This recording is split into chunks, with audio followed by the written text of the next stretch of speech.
menanggung semua beban. Bagi kaedah pemasangan lantai, ia dimulakan dengan proses pemadatan tanah, batu dan pasir. Proses ini mempengaruhi kekuatan dan kestabilan tanah, sehinggakan sekiranya tanah tidak sesuai, tanah perlu diganti secara korek dan ganti dan perlu ditambah dengan tanah yang sesuai sebelum proses pemadatan dijalankan.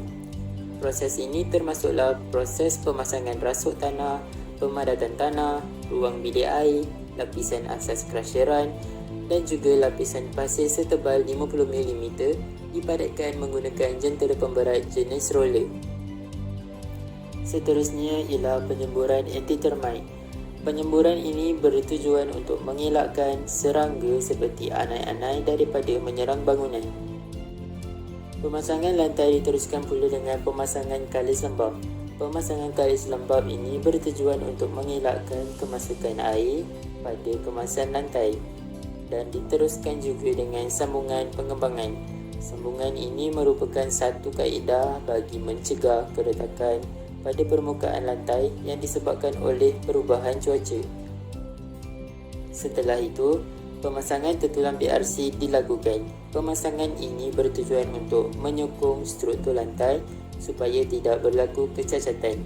Dan akhir sekali ialah kerja-kerja konkrit untuk lantai. Campuran konkrit dilakukan di tapak secara in situ ataupun dipesan oleh pembekal konkrit seminggu sebelum kerja-kerja konkrit dijalankan.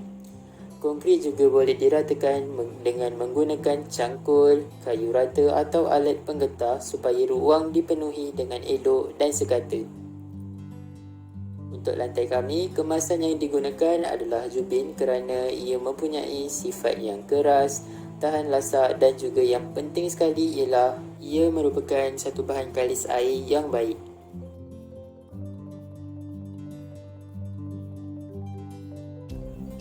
Antara kelebihan lantai konkrit bertertulang ialah ia mempunyai rintangan kebakaran yang baik, kekuatan mampatan yang baik serta mempunyai ketahanan lasak.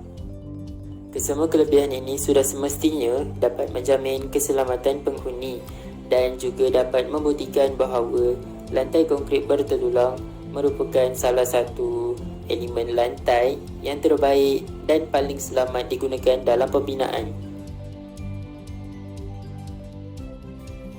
Shielding merupakan kemasan yang terletak di atas beberapa komponen struktur dan antaranya ialah dinding. Shielding terletak di bawah rangka bumbung dan merangkumi pelbagai reka bentuk. Reka bentuk shielding berperanan memberikan nilai estetika kepada kediaman melalui motif dan warnanya. Jenis shielding yang digunakan ialah shielding gypsum. Shielding ini sudah tidak asing lagi dalam bidang reka bentuk dan pembinaan. Antara faktor pemilihan shielding gypsum ini ialah kepelbagaian ciri khas dan kaedah pemasangan yang tidak terlalu rumit. Antara ciri khas yang terdapat pada shielding gypsum ialah berlubang, licin dan pelepasan.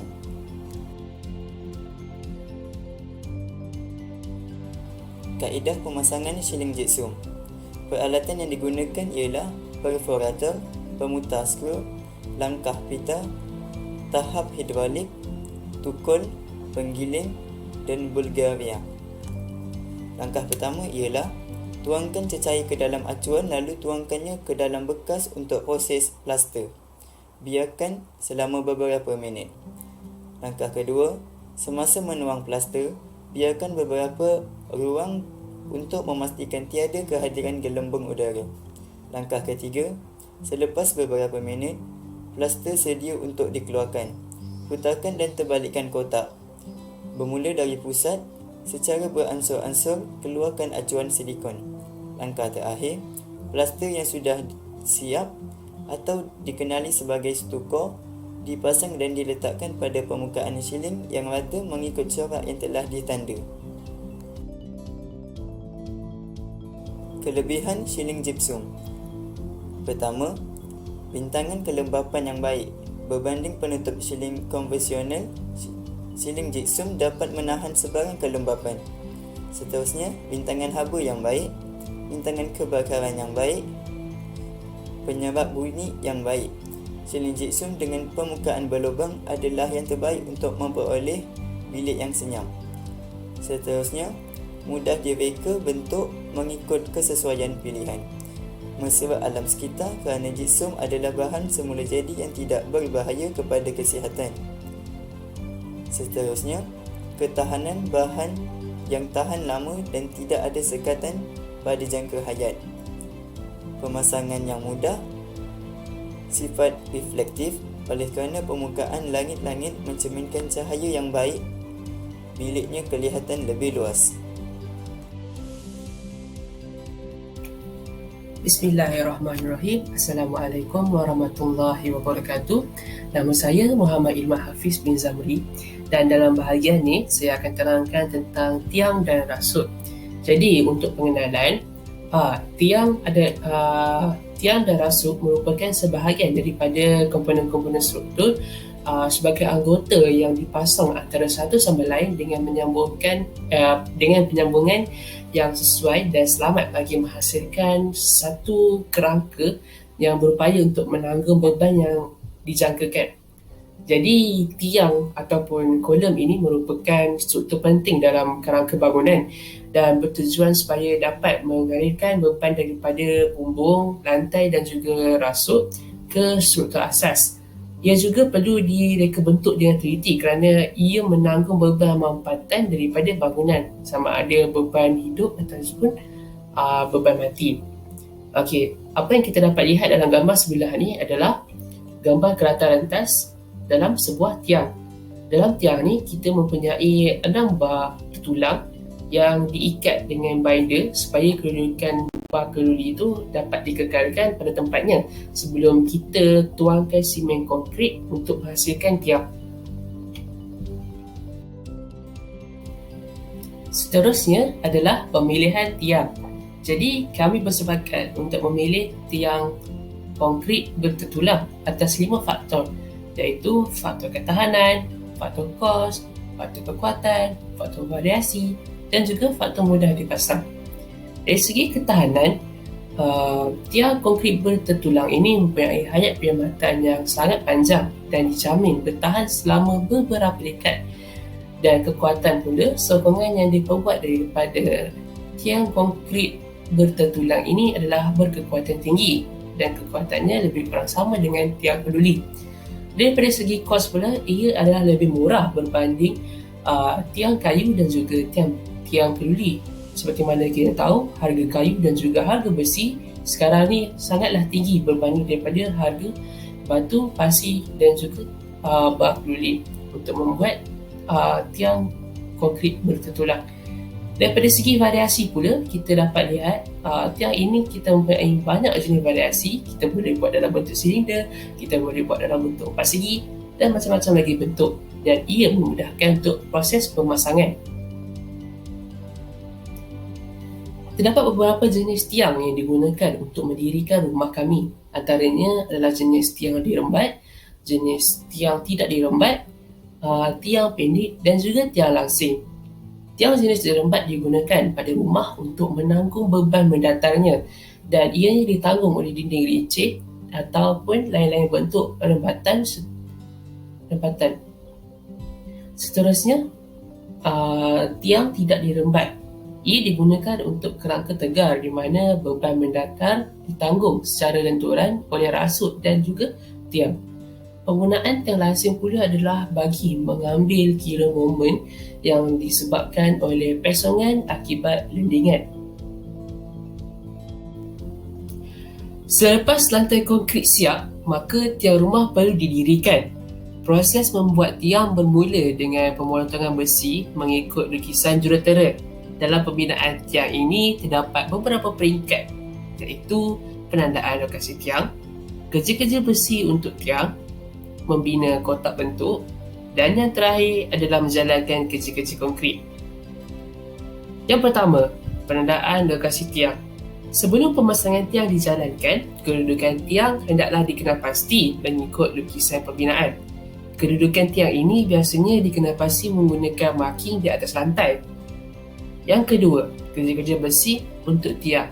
Selepas kedudukan tiang dikenal pasti, ikatan besi yang telah siap diikat dengan besi didirikan terlebih dahulu dan diikat dengan dawai dengan besi sedia ada.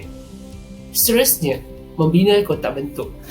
Selepas rebar itu didirikan, pemasangan kotak bentuk dijalankan dan pastikan kotak bentuk ini dipasang tegak dan boleh diperiksa dengan menggunakan plumber. Dan yang terakhir sekali ialah menjalankan kerja-kerja konkrit. Sebelum kerja-kerja konkrit ini dijalankan, kotak bentuk hendaklah ditebuk dan dimasukkan besi yang berdiameter 8mm sepanjang 2 kaki. Tujuan besi ini diletakkan adalah untuk menguatkan ikatan batu bata supaya dinding bangunan tidak menjadi retak. Besi ini hendaklah dipasang 4 biji batu bata. Baiklah, seterusnya kita masuk kepada bahagian rasuk bangunan. Untuk pengenalan rasuk merupakan komponen mendatar yang menanggung beban-beban bumbung, lantai dan dinding serta beban kenaan ataupun live load. Ianya menahan beban secara mengatasi lenturan, licin dan puntiran ataupun torsion. Kadang-kala, rasuk bertindak sebagai pengikat. Beban yang ditanggung oleh rasuk ialah beban yang diterima dari lantai dan beban binaan seperti beban bumbung dan dinding. Terdapat beberapa jenis rasuk yang digunakan dalam pembinaan rumah kami, iaitu rasuk utama, rasuk kedua, rasuk pengikat dan rasuk tepi. Terdapat beberapa rasuk yang digunakan untuk pembinaan rumah kami ini, iaitu rasuk utama, rasuk kedua, rasuk pengikat dan juga rasuk tepi. Keempat-empat rasuk ini memainkan peranan yang sangat penting dalam sebuah bangunan. Rasuk utama ataupun main beam ini akan merentangi di antara tiang-tiang dan mengalihkan beban kepada tiang. Manakala rasuk kedua ataupun secondary beam akan merintangi di antara rasuk-rasuk utama dan mengalihkan beban kepada rasuk utama. Fungsi utama rasuk ini adalah untuk memendekkan jarak rentangan pak-pak yang disokong oleh sesuatu struktur untuk menanggung beban yang sesuai dengan kehendak penggunaan struktur tersebut. Seterusnya ialah rasuk pengikat ataupun tie beam. Rasuk ini merentangi antara tiang dengan tujuan mengikat kedua-dua tiang tersebut. Ini adalah untuk faktor kestabilan bagi struktur yang berkenaan. Dan yang terakhir ialah rasuk tepi ataupun H-beam.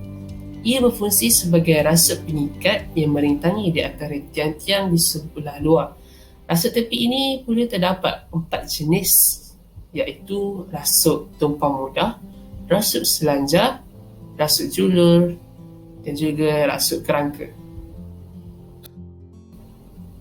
Gambar raja tersebut ialah 4 jenis rasuk, iaitu rasuk tumpangan mudah, rasuk julur, rasuk selanjar dan juga rasuk kerangka. Dalam binaan rasuk konkrit, kita memerlukan tertulang dalam bentuk bar untuk menampung beban. Terdapat 3 jenis tertulang, iaitu bar keluli lembut, bar tertulang tegasan tinggi berpintal, bar tertulang tegasan tinggi buatan sejuk. Kesemua tertulang ini diperbuat dalam saiz metrik seperti 6mm, 8mm, 10mm sehinggalah 40mm. Panjang keluli dibuat dalam bentuk panjang piawai seperti 12 kaki ataupun 5 meter. Untuk tertulang dalam binaan rasuk, kami menggunakan bar keluli lembut. Hal ini kerana kebanyakan rumah moden kini menggunakan tertulang jenis ini. Tertulang ini dibuat dalam haba panas menurut BS 449-1974. Ianya dibentuk dalam keadaan permukaan yang licin dan berpintal. Ia mempunyai kekuatan tegasan 250 Nm persegi. Pemanjangan yang dibenarkan ialah 22%. Kami juga menggunakan bar tertulang tegasan tinggi berpintal. Ianya diperbuat daripada panca logam BS 4449-1978. Ia adalah berbeza daripada kulit lembut kerana permukaannya berpintal dan kekuatan tegasan 460 mm persegi. Pemanjangan minima sekurang-kurangnya 12%, kecuali tertulang yang lebih besar daripada 16 mm, di mana kekuatan tegasannya ialah 425 mm persegi dengan pemanjangan 14%. Seterusnya, cara mengikat tertulang dalam rasut. Tertulang dipasang mengikut lukisan kejuruteraan yang disertakan untuk sesuatu pembinaan tersebut. Adalah amat penting untuk memastikan adanya penutup konkrit ataupun konkrit cover bagi tertulang tersebut. Oleh itu, setiap struktur hendaklah mengikut ketetapan jadual penutup konkrit. Keluli ini diikat dengan besi pengikat COTS 16 atau 18. Besi pengikat ini digunakan untuk tujuan menstabilkan dan memudahkan peletakan rangkaian tertulang. Di dalam CP110, kita dapat ketahui kehendak-kehendak reka bentuk tertulang di dalam bahagian struktur bangunan. Segala pembengkokan hendaklah diperbuat mengikut lukisan kejuruteraan dengan tolerans kerja ialah 25%. Sebelum pembinaan kotak bentuk bagi rasut bagi bumi dijalankan, pekerja hendaklah memastikan supaya tapak asas bangunan dan stamp telah ditimbuskan sepenuhnya dalam tanah. Selain itu, penyediaan tertulang juga diperlukan bagi mendapatkan satu struktur binaan yang kukuh. Tertulang yang digunakan biasanya terdiri daripada saiz R10 dan R6 yang diikat menggunakan dawai halus. Tertulang diikatkan bersama melalui ikatan link yang menggunakan dawai halus. Berikut adalah kaedah mengikat link pada tertulang. Untuk menyambung bola, penyambungilah sambungan pada suatu struktur adalah untuk memastikan struktur tersebut dapat terus berperanan sebagai struktur yang kukuh dan mengekalkan tahap kelasakan yang diingini. Jenis penyambung yang digunakan adalah sambungan struktur konkrit. Ini kerana kerja ini dilakukan di mana kerja penempatan konkrit telah diberhentikan buat sementara waktu dan disambung kerja pembinaan itu dengan konkrit yang baru. Seterusnya, sebagai pengawalan struktur bagi satu unit paras yang menerekaannya adalah untuk mengawal bancuan konkrit yang dilakukan secara berurutan dan juga berasingan. Kesimpulannya, daripada pelaksanaan projek perkumpulan ini, setiap ahli kumpulan dapat mengumpul sebanyak mungkin pengetahuan mengenai elemen-elemen dalam sebuah bangunan. Selain itu, setiap ahli kumpulan juga dapat mengetahui jenis, fungsi, faktor dan kaedah pembinaan bagi setiap elemen. Contohnya, bagi pembinaan bumbung, perlu memastikan setiap jajaran bumbung adalah lurus dan tidak bengkok atau sebaliknya. Seterusnya, bagi pembinaan dinding iaitu blok konkrit ringan, setiap ruang kerja hendaklah dibersihkan terlebih dahulu sebelum memulakan kerja pembangunan. Agar kawasan pembinaan kelihatan kemas, hal ini terbukti bahawa setiap elemen dalam pembinaan memainkan peranan yang penting agar dapat menghasilkan kualiti rumah yang baik, mesra dan menjamin keselamatan pengguna. Pemilihan elemen yang tidak tepat akan menyebabkan berlakunya kemalangan semasa pembinaan maupun setelah selesai pembinaan. Hal ini akan memberi kesan kepada pengguna maupun tenaga buruh yang menjalankan operasi pembinaan di tempat pembinaan tersebut.